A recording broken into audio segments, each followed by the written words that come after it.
You are now listening to the Project Kuwait. Where we stop at nothing to bring you the right facts on health, fitness, and psychology. Featuring some of the world's most experienced professionals. So you can learn, lift, and live. With your hosts, Meg, Dr. D, and Mandy. Let's start with the physiological benefits of fasting. We do see that fasting seems to trigger a removal of cell waste in the body. Fasting might be better for our health. It tells your body to kill cancer cells. You reduce inflammation. You're giving your gut a break, allowing it to heal. And we know that a lot of how we feel and the root of our immune system is located in our gut. If you have access to a full gym or a home gym, then you could just follow a really good traditional resistance training routine that will always send a loud muscle building signal. That'll help you keep your muscle and your strength. When people have a spiritual practice, they tend to live longer, they tend to have better health, and for sure, they have a greater sense of purpose and meaning in their life. So, there are actually studies that show that poor relationships for your health is smoking cigarettes. All this and more in today's episode. Hey, everybody. Welcome to the project. And today we're welcoming one of our, I'd say the role model for the Project Kuwait, Stefano from Mind Pump, Raw Fitness. They have been shepherds in, I'd say, breaking down the fitness industry, kicking ass in podcasting. They turn out some great programs, some great information.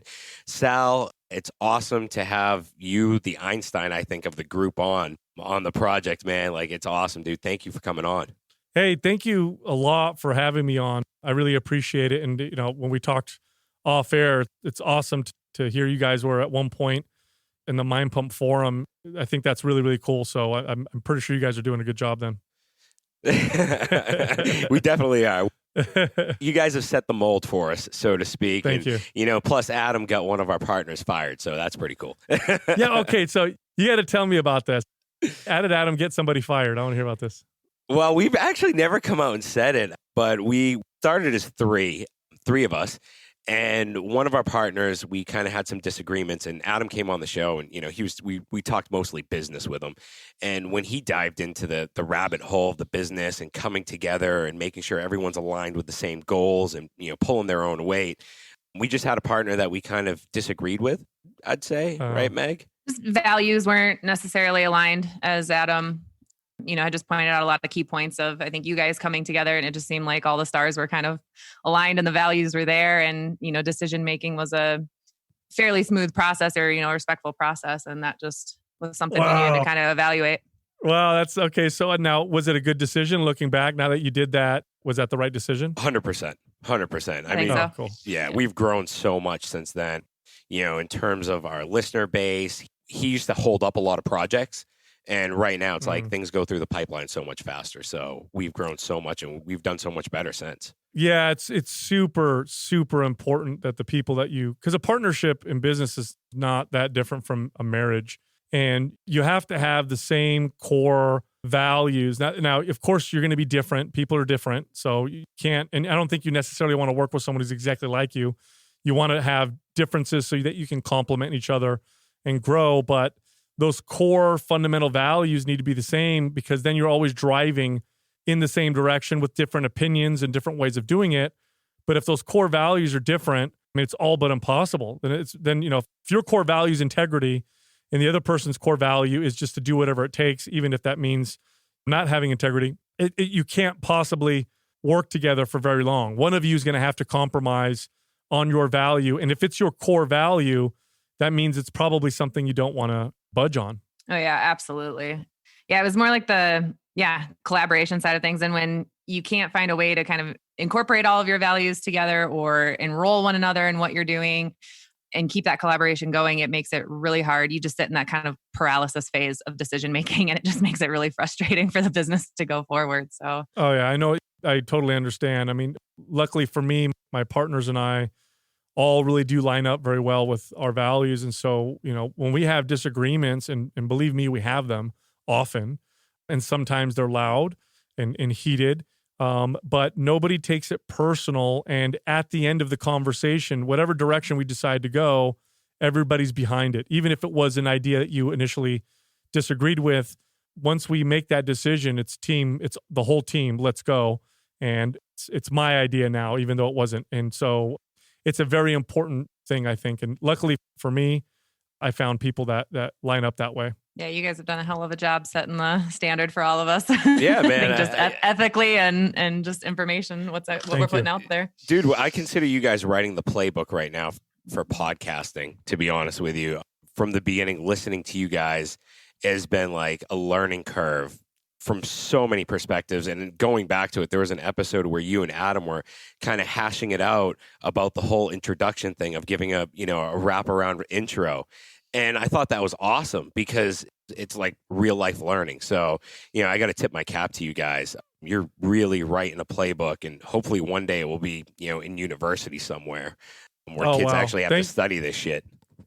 That's really cool. It's funny. Hindsight's 2020, because I'd be lying if I said that we knew exactly what we were doing at every single moment. I mean, we had goals, we definitely had integrity, but looking back, I think a lot of things are more clear, as they usually are, right? You can always look back and connect the dots and say, okay, this is why things worked out in this particular way. And it's all four of us coming into this space. None of us had media experience whatsoever. We had no experience podcasting. We had no experience on video, no experience with any media whatsoever. But what we did have was decades of experience communicating fitness to everyday people. And what that taught us was how to communicate the truth in really effective ways. It's a very difficult thing to do because oftentimes the truth is a difficult pill to swallow. If somebody, I'll use fitness because that's my expertise, right? But if somebody comes to me and they're 60 pounds overweight, I could be very honest and truthful and tell them the reason why you're 60 pounds overweight is because you eat like crap and you're not active and you're being lazy. Well, yeah, that's true, but geez, that is a very ineffective way of getting that person to make any change. I'm not helping anybody. I'm just saying a true statement. It makes me maybe my ego feel good, but it's not helping them. So as a trainer working with people over 2 decades, little by little, you end up learning how to really communicate the truth in effective ways. And when I say the truth, again, one thing that we all share is that integrity is number one. I really want to help someone. I'm not just trying to sell them training. I'm not just trying to get them to hire me. I really want to truly help them. And so when you listen to the podcast, especially in the early days, what you heard were a bunch of no experience, bumbling sometimes on the microphones, media guys who really knew how to communicate fitness really, really well. And that's, I think, what resonated. And I can't say this for all media platforms or mediums, but podcasting lends itself very, very well to people who understand what they're talking about, truly understand what they're talking about, and are good at communicating. It's a long form of communication. It's a long form of media, probably the longest form of media. I mean, the most popular podcast in the world is the Joe Rogan podcast, and he routinely has shows that are 3 hours long. And it's very long form, but it washes out people who don't really know their stuff. It brings the people who know how to communicate their stuff very well to the top.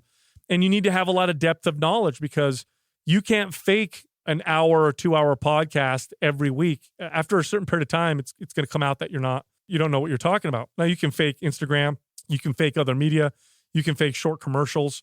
You might even be able to fake, short TV interviews that last 10 minutes.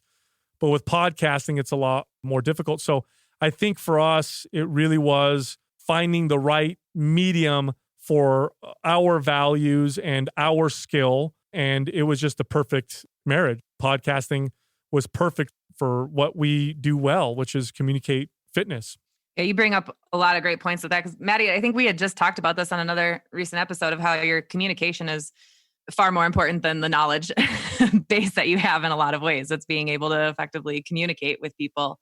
So you're talking about like people who are maybe scared to get into the podcasting world and worry that they don't have the expertise or experience or knowledge that they might need for it. But exactly like you said, though, you look at, I think, and also with the number of how many podcasts are out there, I think people get overwhelmed by that of like, well, there's already so many fitness podcasts there. What can I do? Well, how many of those are still running? Like how many you see that are out there? There's a lot of them have dropped off. That's right. Because I think people get to that point where they're like, well, shit, either they're not connecting with anybody because they're trying to speak, to too many problems and situations, and they're, nothing's really landing with anyone. They don't know really who they're speaking to, or, they just aren't really confident in what they're speaking about. If your goal is to transfer ideas to other people, if your goal is to influence people, positive ways or in any way, your communication is the most important thing. Now, the information that you communicate is also important. So I'm not saying that that's not important, but you could have all the great information in the world. If you can't communicate it well and effectively, it's worthless. It doesn't do anything for the other person that you're trying to talk to. I mean, if you look at the great communicators of different fields, you look at someone like Carl Sagan. Carl Sagan, astrophysicist, was he the smartest astrophysicist in the world? No. But he influenced an entire generation of people and children to want to learn more about science and astrophysics because of the way he communicated. Milton Friedman did this with economics. He was able to communicate something boring as economics in ways that got him on, at the time, the most popular talk shows like Phil Donahue, which was it was like Oprah before Oprah. Like, could you imagine an economist being on the most popular, media channels right now? I mean, nobody would expect that. So, but he was such a good and effective communicator. And just to give it a more clear example, and I'll use fitness for an example. Like, I know as a fitness expert that if you are motivated to work out and you're motivated to eat right, solely because you want to change the way you look, solely because you don't like your body, you think you're flabby, you think you're fat, maybe you think you don't have enough muscle. And so your motivation centers around that, and you just want to look better. That's the whole reason why you do it. You're going to be far less successful long-term than somebody whose motivation is to be healthy. Now, that's the truth. Now, how do I sell that to the average person? That's what I got to think. Now, as somebody who's trying to influence people, how do I sell that you got to focus on your health and it's going to take longer and you got to make those kind of decisions versus just focusing on how you look? That's a tough thing to sell unless I say it this way. If you're motivated by health, you're going to get health. And as a side effect, you're going to look really good. If you're focused on the way you look, you'll eventually lose your health and then you won't look very good anymore. And I could go even deeper. If you're only motivated by the way you look, when you go to the gym, if you're not feeling that good, well, you're going to overcome that with your feelings of, you don't like the way you look, and you're just going to push yourself too hard, and you're going to choose exercises and workouts that may not be appropriate for your body at that time. But if you go to the gym to try and take care of yourself and you're not feeling that good, you're going to reduce the intensity. You're going to do the right stuff for your body. So motivating yourself by health is going to give you a great deal of looks long term. Motivating yourself for looks, you're going to lose your health, and eventually you'll lose your looks. So all I did is I communicated a true statement, but I did it in a way, I sold it to you, and I sold it in an effective way, and I didn't lie. It's all true. But that's, I think, what we need to work on and focus on. And, it doesn't matter what medium you're in. If you're trying to really influence and help people, that's one of the most important things to focus on is how effective is what you're saying. How can you get people to follow what you're saying, follow along, to understand and connect, and then implement? That's the key right there. It's 100%, man. And it's something, I don't know if you would agree with this, but I think it's something you have innate within you. I don't think it's easily taught, if that makes any sense. And I go back to my days in college where people did, public speaking 101 and they couldn't do it. I grew up around a Baptist minister who did that every day and put on a show. And it was all, his job was to communicate the idea of selling God to people.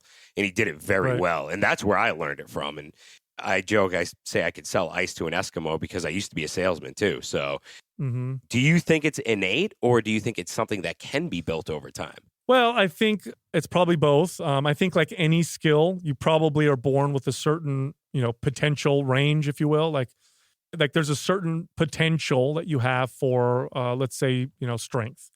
You have a certain potential for overall muscular strength.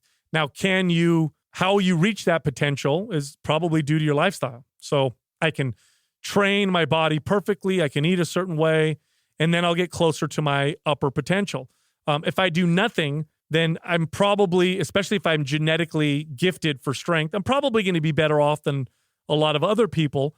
But can somebody with a lower potential or less gifts surpass me if they work hard and I don't? Of course, absolutely. So I think speaking and communicating is that as well. I think that there's a potential that's there, but I think there's a great deal of practice and work that can change how you communicate. I mean, we learn how to talk as babies from the people around us. We learn how to communicate effectively by our parents and then, our friends and, depending on what our jobs require us to do.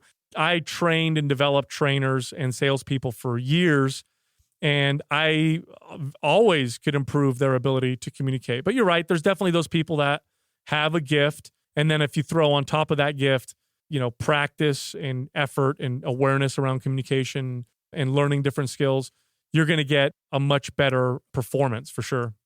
So speaking of performance, I'd say let's dive into the nitty gritty. I'm not sure if you're aware of Islam, but every year we have a month called Ramadan where you're required to fast from sunup to sundown.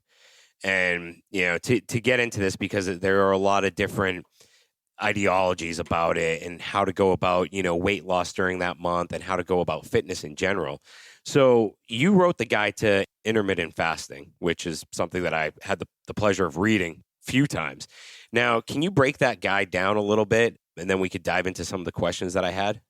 Yeah, I'll talk, I haven't looked at the guide in a long time, but I'll talk about some of the benefits, the potential benefits of fasting. And then I'll talk about some of the potential detriments and then the way I think maybe fasting should be used if that's okay. Yeah, go ahead. Okay. Let's start with the physiological benefits of fasting. We do see that fasting seems to trigger a removal of cell waste in the body. We see that in animal studies, and there's some human population studies that suggest that fasting might be better for our health. It tells your body to kill cancer cells. You reduce inflammation. You're giving your gut a break, allowing it to heal. And we know that a lot of how we feel and the root of our immune system is located in our gut. So there are definite physiological benefits to fasting. Now, the psychological benefits of fasting mainly revolve around the detachment from food. But it can be you can also see on the reverse side that there may be some psychological detriments. If you're somebody that has a poor relationship with food, somebody that struggles with binge, restricting and binging, or somebody who has dealt with anorexia, or you just have a body image issue and it's really bad, fasting can very quickly turn into a bad relationship to food. That would be considered starving yourself. So we have to be very careful on who we recommend fasting to when it comes to improving, your health.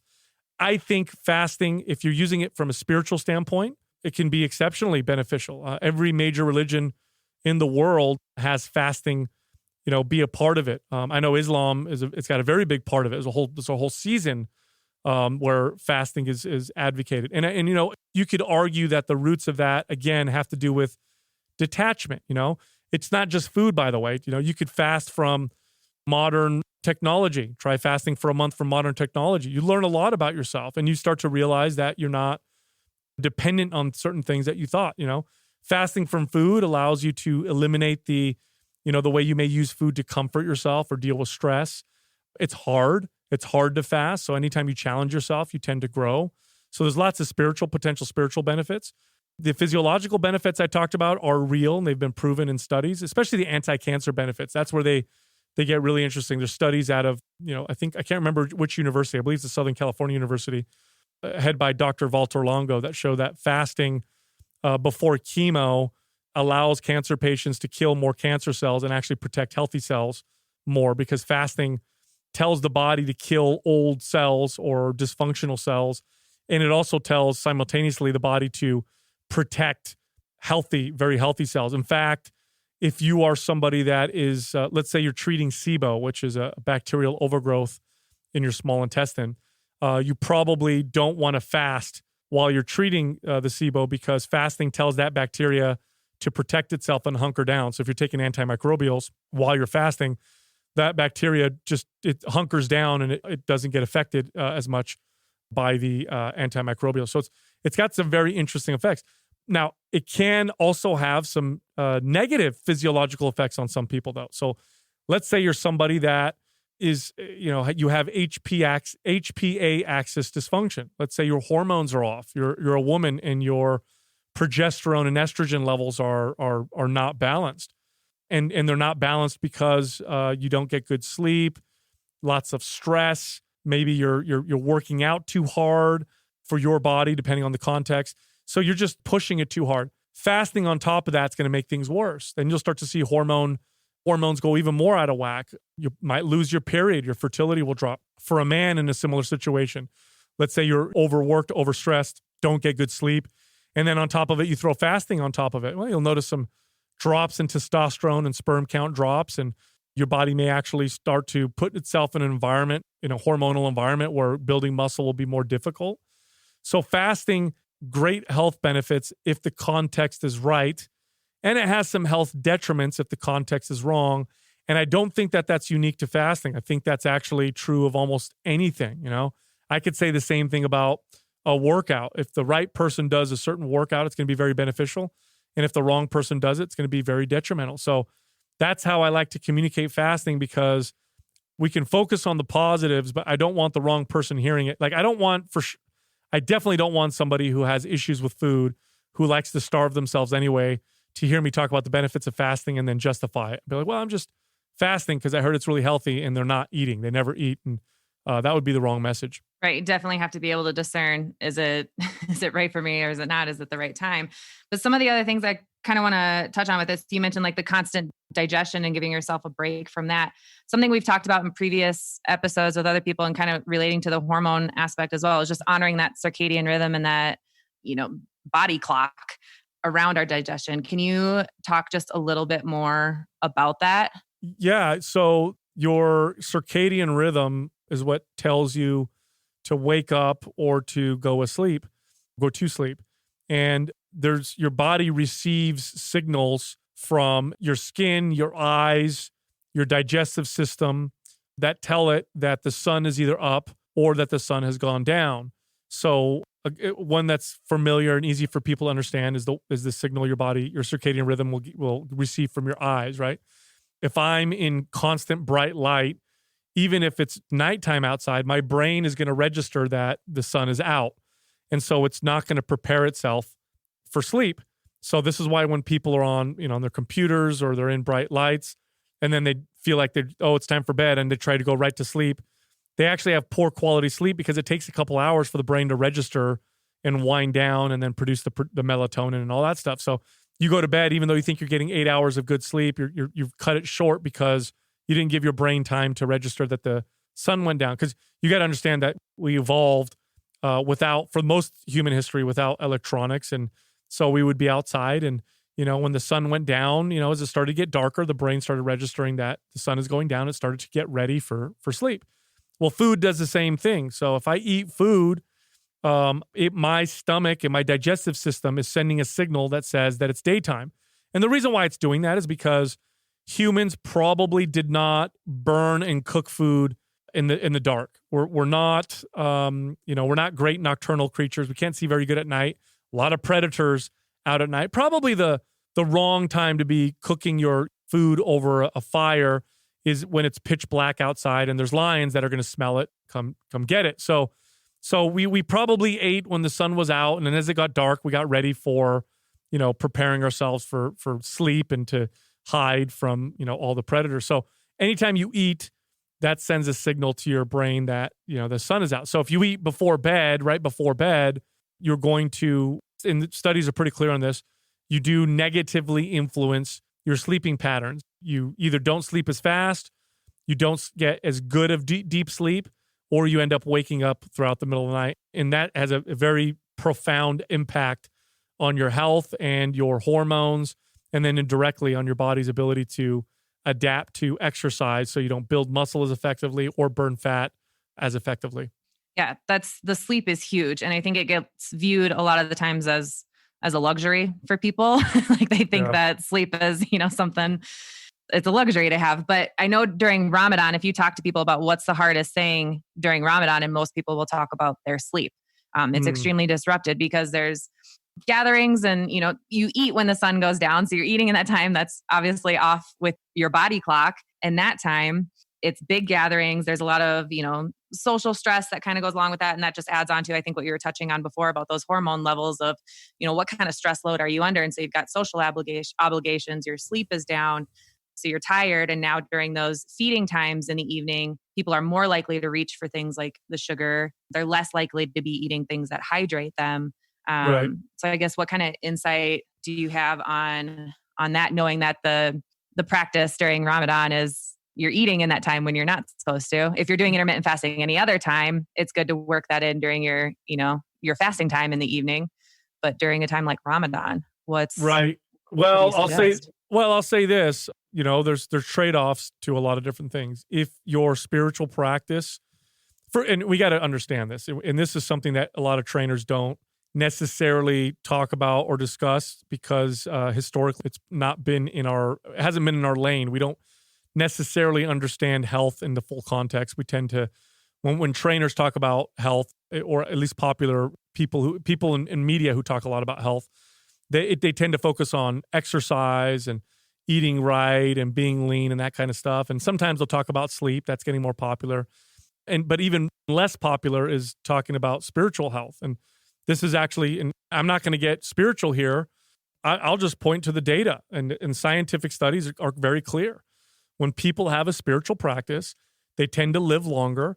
They tend to have better health. And for sure, they have a greater sense of purpose and meaning in their life. So spiritual health is very important. And all aspects of health communicate with each other. So for example, if my fitness health is really bad, my mental health will probably also start to suffer. Well, if your spiritual health is down, you'll notice detrimental effects across the board. So in that particular case, you're exercising your spiritual health. So are you going to pay a little bit of a price towards your fitness because you're eating at night? Yes, but that's not the point, right? The point of that period of time is not to eat in an ideal way for your physical health or for your body fat percentage and that kind of stuff. The idea is this is a religious practice that has a lot of meaning. And so it's totally fine. It's totally fine. And it's okay to trade it out. You're not always going to do everything, isn't going to always line up. Sometimes you have to feed one side of yourself and eschew another one. Here's another good example. Like, I may want to go out with my friends every once in a while and have some pizza and have a beer. That's not necessarily physically healthy for me, but it's feeding into the part of me, connecting with other people, enjoying myself. I know plenty of people who are so crazy with nutrition and exercise that they neglect their friendships. They don't go to any friend, big events with family, and they end up making themselves less healthy. There are actually studies that show that poor relationships for your health is smoking cigarettes. Many studies that show this. So here you are, a fitness enthusiast, and you're neglecting friendships and you're neglecting all these things around you because you have to be perfect with your diet and exercise all the time, not realizing you're actually doing more damage to your health. So yes, you're going to find certain practices don't line up with everything, but that's okay. Realize what you're doing it for. So if it's your spiritual practice and you have and it's got a lot of meaning for you, that's perfectly fine. I love that you, touched on it that way, because I think, just like this social distancing that we're doing right now, I think there's a big blessing in that of getting everybody to kind of step back for a second and understand what's really important. So I think approaching a time like Ramadan as well, it's kind of a shutdown and a slow down period where it's like go into it with an intention. And what are you hoping to come out of this with? And maybe it is, closer relationships with the people around you, or maybe it is, some of those other stress loads in your life. But I know that I've definitely been one of those people where every social gathering, it's, the friends, kind of joke like, oh, what diet are you on now? What can't you have now? What can you have now? And it's just, right. It sucks being in that, kind of taunted in that position, but it doesn't feel good either. And so that's something I love that, feeding the connection in those social gatherings. I think that's a huge, huge point and takeaway in this time. You also want to feel, be confident in who you are. And so if you're in a situation with friends and family and they're, questioning you or what you're doing, if you just, I'll give you an example. So we'll talk about sales, and believe me, this is connected. So, when I would manage gyms, I would, I'd teach people how to, do a tour of the gym and, show how to use equipment and then present memberships and personal training, all that stuff. And I would manage some very, very busy gyms, some of the busiest ones in the Bay Area. And so, during prime time, if you've ever been in a really busy gym at prime time, especially in January, that it could be almost like a nightclub. Like you're walking sideways through certain areas of the gym because there's so many people. And that can pose a challenge to some salespeople because as you're giving someone a tour a potential member of tour, oftentimes they're going to comment on how crowded the gym is, right? So you're giving someone a tour of the gym and they're like, oh my gosh, the gym is really crowded. And your natural instinct and reaction might be to say something like, oh, but we got lots of equipment and we have all these different locations and it's not always busy this way. And you're almost like trying to counter an observation that they made. When all you really need to do, and it's very easy, it works very, very well. The person says to you, wow, it's really crowded in the gym. You'd be like, I know. And then you're done. You just walk through the gym and continue with your tour. And so it's like you're with your friends and they'll say something like, oh, you're not going to eat that pizza. And you're like, I know I won't. And you're done. You're done. You don't need to explain anything. You're just confident with it. And that's just the way it is. And it's not anything else. And they may probe some more. That's their own insecurities. You just be very confident, answer the questions and agree with the truth and move on. And it becomes much less of a stress. Because I know a lot of people that stress out when they go, I used to be this way, right? I have a big Italian family and we pretty much, food is how we celebrate anything, right? And, when I first really got into training and fitness and nutrition, and especially when I started to identify certain foods, I had food intolerances, I'd be at family gatherings and I couldn't eat the pasta, right? Or I wouldn't eat the meal because it has dairy in it. And that's like, what kind of an Italian are you? You can't eat gluten, like we're eating lasagna and, we got dairy everywhere. And so I'd get all this pushback and I used to have to argue and debate and whatever. And then finally I just got comfortable with it. And do you want some? No, thank you. How come you don't want it? It doesn't make me feel good. Well, why not? It doesn't. And that's it. Done. It was so much less. I didn't invoke that in them so much because I was just more calm and confident about some of my choices. Absolutely. I think when you change that dialogue, even in your own head, from I can't have that to I'm choosing not to have that, it's a whole game changer for just how you can relate to other people in the situation or communicate with that. Oh yeah. You tell someone I don't want to eat that instead of, oh no, that's not on my diet. And I don't want it. Like they tend to leave you alone afterwards. Absolutely. Yeah. I'm surprised you get that because we have such an overlap, I think, with the culture with food in Kuwait, especially. I mean, in Ramadan, that's the time of month where you break your fast and people just go all out after they break fast. And sure. And, like there's certain protocols that I've seen where, you drink bone broth or you slowly ease into it. And the right way to do it is to eat 2 pieces of date or, a date and some Liban.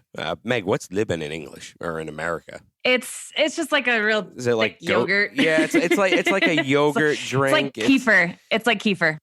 Yeah. That's traditionally where now people just kind of like dive straight into our traditional fatty foods that are just really heavy, really dense. And it's just like, it's a lot of fried foods. And that's one of the other gut things I wanted to touch on was that I know that fasting has great benefits for your gut barrier and, permeability.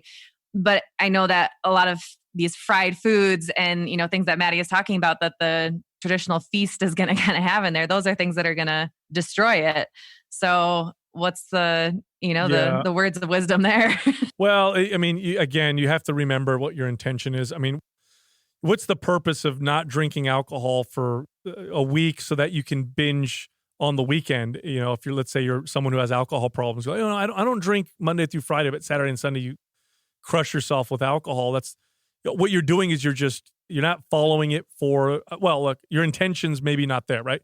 If your intentions are to fast because you're working on your spiritual health, I think then the way you come out of it might be a little bit different. You may think to yourself, because the binge afterwards kind of negates the fast aspect of it in terms of the spiritual aspect, right? So I think, yes, you should come out of it slowly.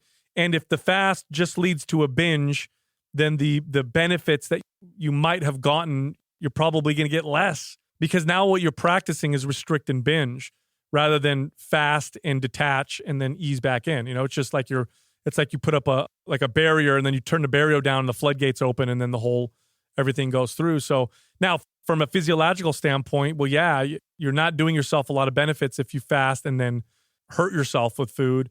I think, and like you guys mentioned, that there's a traditional way you're supposed to break the fast with that food that you just recommended. Yeah. That's wisdom, right? That's 100%, man. Yeah. There's some real wisdom there. It sounds like that, for thousands of years that this is what they see. This is the right way to do it. And this is what works. And this is what makes you healthy. And this is how you get the spiritual benefits. So that's amazing. I'm assuming that if it's like kefir, it's probably fermented. Yeah. Yep. makes perfect sense. Like you're easing your gut back into work and you're throwing in some healthy bacteria to set it up so that you can eat some, probably, I'm sure the traditional foods are probably healthier than the ones that people are eating now. We tend to forget that wisdom. We what tend to it's forget that transformed wisdom. into. Yeah. It's kind of like Christmas too, right? The intention of that gets lost, and it's totally human nature to do that, I think. I'm sure there's a lot of people that don't lose that, but I think when it becomes a huge phenomena, it's just human nature. It really is. And it's something that I think, I don't care what practice you follow. I mean, I see it in the fitness space all the time where people have cheat days. So they're super, super strict during the week. That what they do is they look forward to this cheat day where they go crazy and all they're doing is creating kind of dysfunctional eating patterns. So I think intention makes the biggest difference. absolutely. That totally makes sense. Now I gotta. Meg, are you good on like the geek questions? Or you got a couple more? Yeah, I was gonna say I felt like I was mild. Yeah, go ahead on the. Do you want to get into like performance? Oh yeah. I want to get into jock questions. This is so. I mean, Sal, you guys said this a while back on your podcast. I mean, this might have been a couple of years ago, where if we starve our body from something like protein and then we go into something and we have our protein later on, we have a higher chance of protein synthesis, or we're more inept, I think, to like really like getting all the nutrients. Now, what would your guidance be for someone that is a bodybuilder or a weightlifter that's fasting in Ramadan? And, they still want to work out before break fast and then after break fast. What would you say they should have, I would say, for their break fast as, something with protein in it, bone broth, or, should they go heavy on some meats, or, take it light and then go heavier on the meats later on at night? I think you still should prioritize your digestive system and the potential inflammation that you can cause. So I would say, yes, I'd still recommend that you start slow, because once you start that inflammatory process in the gut, then you're going to have a really, really tough time, especially if you're somebody who's really strength and performance oriented, where your protein intake is high and you want to utilize your nutrients in the most effective ways possible. And you're probably already having some low levels of systemic inflammation, because that kind of training tends to promote that, which is totally fine, but it places more importance on the slow introduction. So I would say something that you can digest very easily, and bone broth is a good candidate. If somebody has a histamine intolerance, then you might want to try another source of protein. But yeah, I think that would be it. Bone broth. This was recommended to me by some of our gut health experts, and if you have a histamine intolerance, bone broth can actually cause problems. And now there are tests that you can take to see if you have the symptoms of histamine intolerance. And it's typically, they feel like, fatigue, digestive issues, hives, when you eat certain foods, or just hives in general. I'm not a histamine expert, but I do know that people with SIBO or people with gut health issues, it's much more common. That's interesting. That's kind of a new one that I've been hearing a lot more about lately. So that's interesting that you bring that one up. It's been around for a long time, but what we're discovering is that a decent majority of people with irritable bowel issues, it's coming from a small intestinal bacterial overgrowth. That's why they have IBS or, IBD or whatever. It's because of that. So in that case, your body's not clearing out histamine well enough. And so high histamine foods, avocados are a good example, very healthy food, but also high in histamine. You may be eating the right foods that you think are healthy for you, but still getting all these gut issues, not realizing it's due to histamine. It's more rare, but it's not so rare that I think it's important still talk about. But for that performance-based athlete, you still place your gut health as a priority. So I still would introduce foods slowly and probably start with something that easy to digest for yourself. That may be a balanced meal. You may be a piece of meat and some starch or whatever, but it just might be a small serving, 150, 200 calorie meal, then wait an hour or so, see how you feel, and then proceed. I mean, that's pretty much what I used to do. Like usually in Ramadan is I'll eat a small meal. I'll train at like 4 to 5 till break fast with a really small meal, go work out again.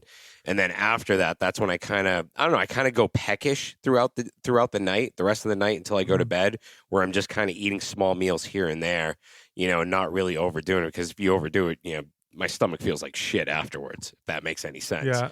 But from your experience, now, what would be a good workout routine for people in Ramadan in your perspective? Now, keeping in mind that, right now, this whole COVID thing, a lot of people have home gyms. Some people work out outside. And in Kuwait, we get up to 120 degrees, in May or June. So what would you kind of prescribe as say, all right, this would be good for muscle building and kind of take you through that month without losing any of your gains? Because I think that's the number one question most people have and fear during Ramadan. Well, if you have access to a full gym or a home gym, then you could just follow a really good traditional resistance training routine that will always send a loud muscle building signal. That'll help you keep your muscle and your strength. For most people, that's a full body routine where you're training your whole body about 3 days a week. You're probably doing a grand total of anywhere between, I'd say, 15 to 20, maybe 4 sets per body part for the whole week. So it's broken up into the workout. So let's say, if I do full body Monday, Wednesday, Friday, then I'd be doing 5 sets per body part each workout, which would equate to about 15 sets total for the whole week. We have programs that are very detailed. MAPS Anabolic would be a great workout. If you're more advanced, MAPS Aesthetic, a home gym, you could follow both of those workouts. Now, if you don't have access to a gym and you work out at home, a good approach is to work out more frequently throughout the day. Rather than doing a 1 hour workout once a day, try doing 3 20-minute workouts, the same total amount of time, but break the workout up and pick, 4 or 5 exercises and practice them throughout the day. Really give your body that frequency that it tends to respond well to, especially when you're doing body weight exercises like push-ups and lunges and pull-ups and that kind of stuff. So those would be the 2 things I recommend. We also have an at-home workout program that doesn't need equipment called MAPS Anywhere. So you could follow if you want a structured type of routine. But I mean, generally speaking, a good muscle building routine is probably what you'll want to follow because it's going to send the loudest keep muscle signal in your body. I don't know if it's a good idea to do lots and lots of cardio, unless your goal is endurance, but to do lots and lots of cardio when you're fasting or because you may just make your body even more efficient with calories, which means it'll start to reduce muscle and slow its metabolism down to help you store more body fat. So I've actually used MAPS Anabolic, MAPS Aesthetic, and MAPS Anywhere with a group of women, Awesome. female clients that I had in Kuwait and through Ramadan. And I will say that MAPS Anabolic was the best. It was the favorite amongst a lot of people, but really great results both during and then leading into programming and ramping things back up after. Yeah, it's the most effective, generally speaking, for most people. MAPS Aesthetic is a lot of volume. And if it's much more for advanced, but anabolic is probably but you need to have barbells and dumbbells and a bench and stuff for that one. Mm-hmm. Well, I'm a MAPS Performance guy, to be honest with you. I've done MAPS Performance, MAPS Prime, Kettlebell for Aesthetics. I love that program, by the way, when you guys pumped that out a while back. That was an awesome one. But you did the frequency training a while back. I remember you talking about that on an episode a long time ago. This was probably about a year or 2 ago, maybe. And how did that go for you with the frequency training? If I'm not mistaken, you did it over the period of a day, and I can't remember exactly the breakdown, but can you walk us through that real quick?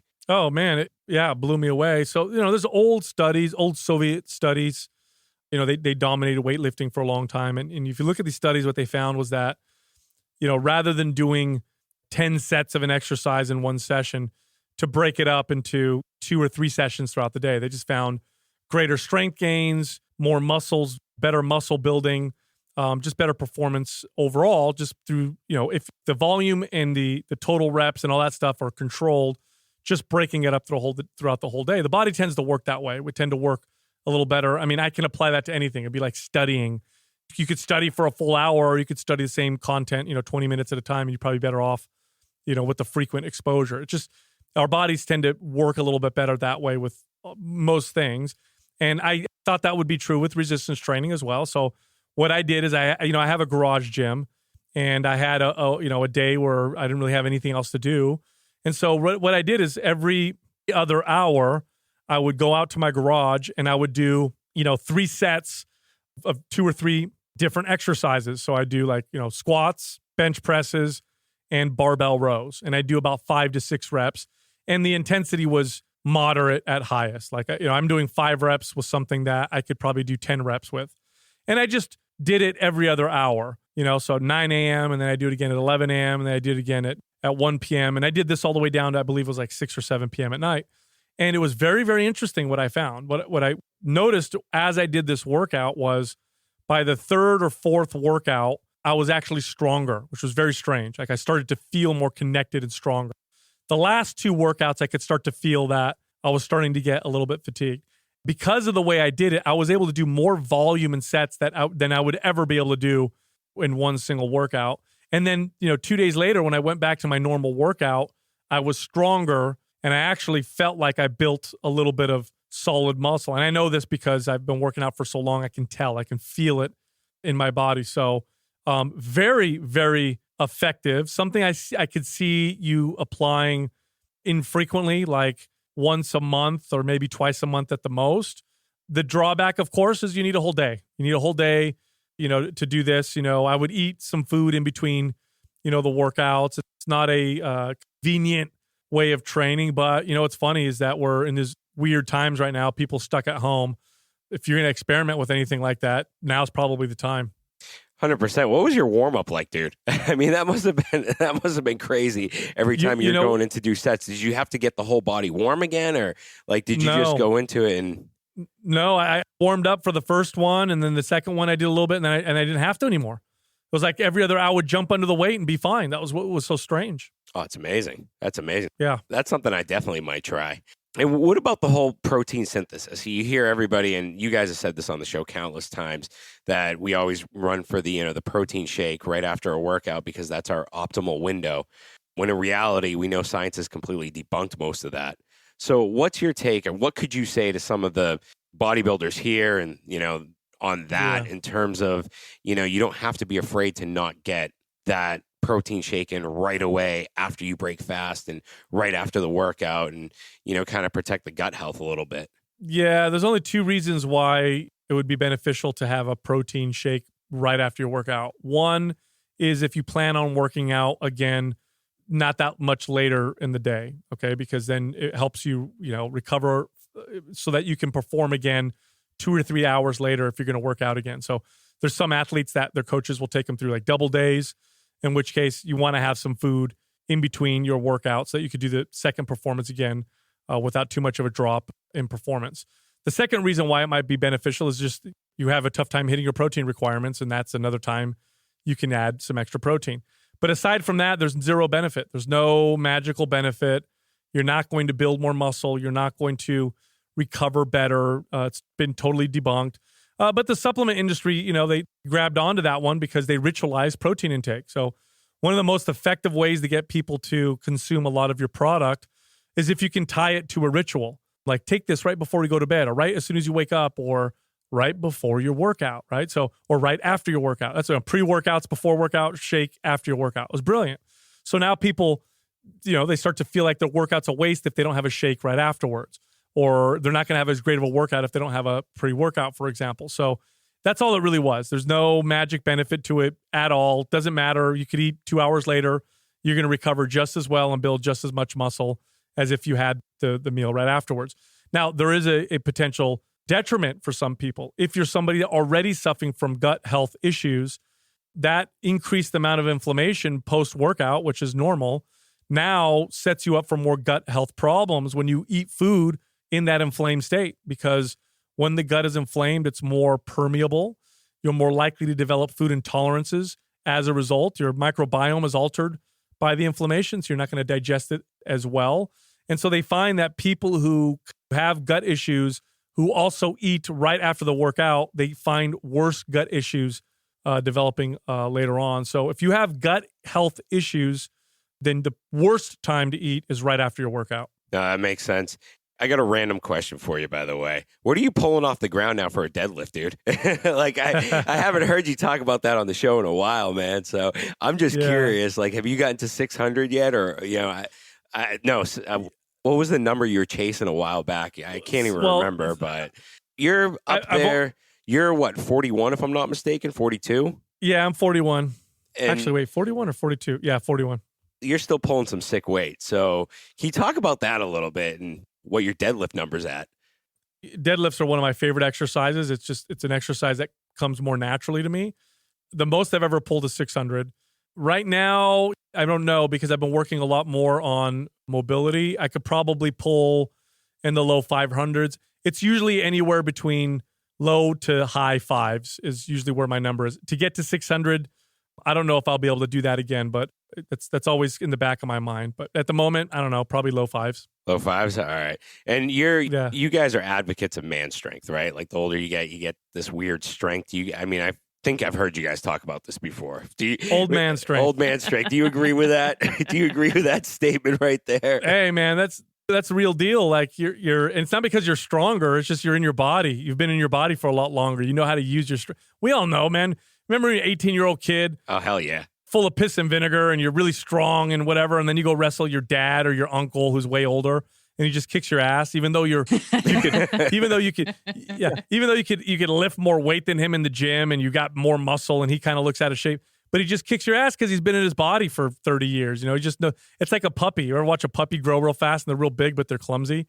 They just don't know how to move their body well. That's all. So who's the strongest of you four between you, Adam, Doug, and Justin?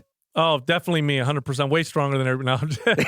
No, depends on what lift you're talking about. I think we're all pretty close to each other if you look at general strength.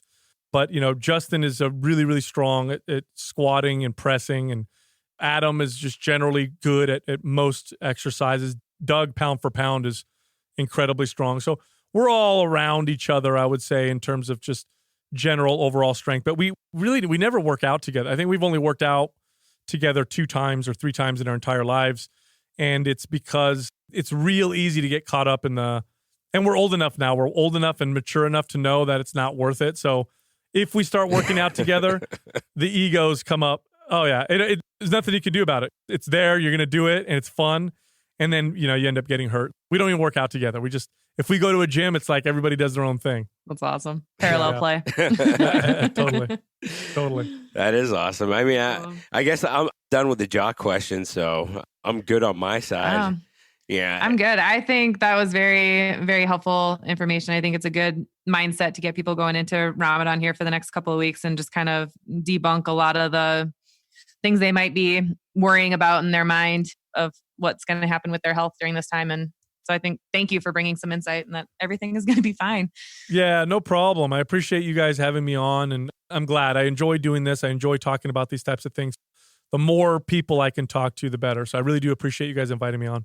Dude, it was awesome. We're huge fans. It was awesome, and I highly recommend anybody to try out the MAPS programs. I've got any a bunch one of them. Yeah, any one of them. Yeah, I've got a bunch of them. We have them all. Yeah. And I'm guessing, Sal, do you do most of the writing? Because you seem like the smarter one.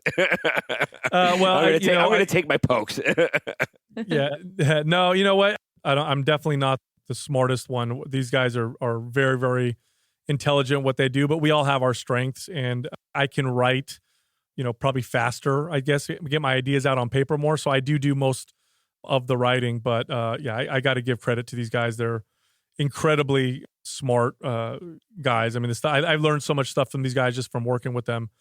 I'm really grateful. But yeah, I want to offer your audience something right now. If you're listening and you are interested in a MAPS program, if you find me on Instagram and DM me, my Instagram name is MindPumpSal.